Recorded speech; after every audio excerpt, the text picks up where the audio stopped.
두 번째 사례 한번 살펴볼까요? 만 8세 초등 2학년 여아이를 둔 학부모라고 합니다. 현재 우측 하단 쪽에 있는 세 번째 치아를 발치했다고 해요. 이 공간 유지장치를 하기 위해서 그렇게 하신 거라고 하네요. 치과에서 교정 전문의한테 가보라고 권유를 해서 이제 그 전에 사진 찍어놓은 걸 같이 올리신 것 같은데 전체적으로 너무 안 좋다는 그런 진단을 받으셨다고 합니다. 왼쪽 아래의 송곳니는 작년에 아래 앞니 부분이 못 나와서 발치를 했다고 하고 그럼에도 불구하고 자리가 없다고 합니다. 근데 이제 이 환자분의 부모님께서 보실 때에는 아래보단 위에 송곳니 연구치 두 개가 못 내려오고 있는 상황인 것 같다고 판단을 했다고 하시는데 일단 이게 더 맞는지 위가 더 시급한 건지 아래가 더 시급한 건지 그걸 좀 약간 이제 궁금해 하시는 것 같아요. 이럴 경우에 이 아이 같은 경우에는 어떤 식으로 교정을 해야 될까요? 라고 질문을 남기셨습니다. 어떻게 해야 될까요? 예, 일단은 이 친구 좀 어린 친구입니다. 네. 예, 초등학교 2학년이고 사진상으로 봤을 때도 아직까지 이제 유치들이 좀 많이 남아 있습니다. 보시면 여기 밑에 연구치들이 보이죠? 이런 것들. 네네네. 이런 것들이 다 나와야지 사실 전체적인 교정 치료를 할 수가 있어요. 일단은 첫 번째로 이런 경우에 생각을 해야 될 때는 아직까지 뭐 전체 치열 교정에 들어갈 나이는 조금은 이르기는 해요. 일단 결론부터 설명드리면 그런데 일단 이 사진상으로 봐도 공간이 굉장히 많이 부족해 보여요. 네, 치아도 큼직큼직한데 이제 여기 앞니 그 다음에 이 송곳니가 나올 공간이 보시다 보면 거의 없습니다. 아래도 마찬가지예요. 여기 송곳니가 나올 공간이 거의 여기 공간이 아예 제로일 거예요. 여기도 공간이 너무 많이 없을 것 같고 위에 치아랑 아래 치아랑 삐뚤빼뚤한 것도 많이 심하고 나중에 송곳니가 내려올 공간도 사실 위에도 그렇고 아래도 그렇고 없을 겁니다. 네. 그리고 치아들도 한쪽으로 좀 쓰러져 있을 가능성도 많이 높아요. 실제로 보면은. 네. 이제 이런 경우에 이제 사실 치과에 많이 오세요. 아이 치아가 너무 삐뚤빼뚤한데 지금부터 뭘 해줘야 되나요? 어떻게 해야 되나요? 사실 이건 뭐 명확하게 뭐 정답은 없기는 한데요.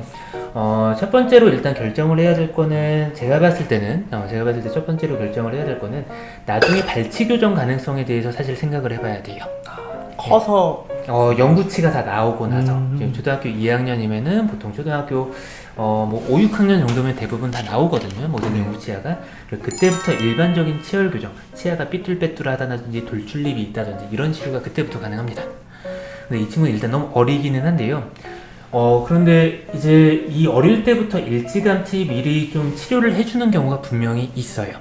어떤 경우죠? 일단은 어떤 치료가 들어가게 되냐면은 어금니를 좀 뒤로 밀어주는 치료를 해서 연구치가 순조롭게 나올 수 있도록 해주는 치료를 하는 경우도 있고 공간을 확보해주는 공간을 그리고 입천장 자체를 아예 넓혀버리는 장치도 있습니다. 그렇게 되면 공간이 조금 더 확보되기도 하거든요. 네. 그런데 이제 삐뚤빼뚤한 게 너무 심하거나 아니면 돌출립도 너무 심하다 이렇게 해봤자 결국은 발치를 할 것 같다 라고 하는 경우에는 그렇게 해서 나중에 결국 발치를 하게 되면 별로 의미가 없더라고. 아이만 오랫동안 고생하고 괜히 치료기간만 길어지고 아이들 고생하는 것도 고생하고 그렇게 치료기간이 길어지면 뭐 비용도 많이 들잖아요. 네, 그렇죠. 부모님도 고생인데 너무 오랫동안 다니면은. 그래서 미리 좀 판단을 합니다. 어떤 판단을 합니까? 치아가 너무 삐뚤빼뚤해서 나중에 그냥 발치 교정합시다 이렇게 하는 경우도 있고요. 그리고 나중에 지금 일찌감치 공간을 미리 확보해주고 입천장도 넓혀주고 하게 되면은 나중에 순조롭게 어렵지 않게 이를 빼지 않고 가지런하게 만들어줄 수 있겠다 라고 하면은 미리 이제 장치가 들어가기도 해요. 네. 그래서 아마 이게 좀 비슷한 케이스인 것 같아서 제가 하나 가져왔습니다. 네. 네. 보시면은 이제 송곳니가 나올 공간이 전혀 없습니다. 여기 송곳니거든요. 송곳니가 거의 제로입니다. 여기도 마찬가지예요. 여기 송곳니가 하나 나와야 되는데 작은 어금니가 하나, 두 개 이런 식으로 나와야 되고요. 아래도 공간이 좀 부족하고요. 네, 그런데 이 친구 같은 경우에는 덧니가 많이 심할 걸로 예상이 됩니다만은 입이 많이 안 튀어나와 있어요. 그래서 이거는 한번 공간을 미리 확보를 해봅시다 라고 설명드리고 사실 이거는 어금니를 뒤로 밀어주는 장치입니다. 그래서 공간을 확보하기 위해서 펜듈럼이라는 장치인데 이거 말고 또 여기 장치 종류는 많아요. 이 장치를 어금니를 이렇게 뒤로 밀어줍니다. 1년 정도 밀어주게 되면은 여기 이렇게 공간이 생겨요. 이제 여기 송곳니가 좀 내려오면은 이제 할만하겠구나. 이렇게 생각이 들겠죠. 그리고 그때쯤 되니까 이제 모든 이제 유치가 다 빠지고 연구치가 나옵니다. 이때부터 이제 2차 교정, 일반적인 치열 교정 장치가 들어가서 이렇게 배열을 합니다. 치아가 굉장히 많이 삐뚤빼뚤했었는데도 이렇게 좀 결국은 다 가지런하게 만들어줄 수가 있죠. 이 환자는 이를 안 빼고 치료를 한 겁니다. 여기 송곳니 나올 자리가 거의 제로에 가까웠는데 거의 없었죠 원래는.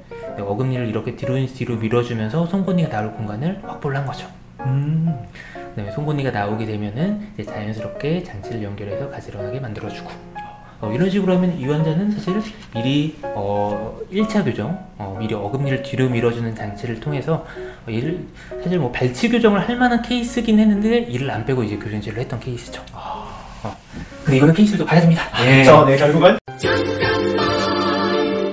그거는 어떤 식으로 치료할지는 실제로 결국 봐야 됩니다. 그래서 1차 교정을 미리 해서 나중에 이제 이를 안 빼고 좀 더 좋은 치료 결과를 얻어낼 수 있는 경우도 있고요.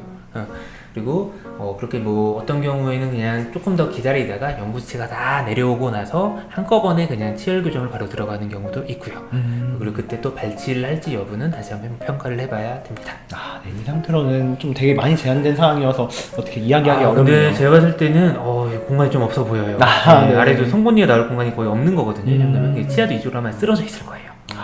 이쪽으로 거의 많이 쓰러져 있고 그럴 것 같은데 생각보다 만만치 않을 것 같아요. 입이 조금이라도 돌출감이 있으면은 발치하자는 얘기가 나중에 발치하자는 얘기가 나오지 않을까 그런 생각도 사실은 듭니다.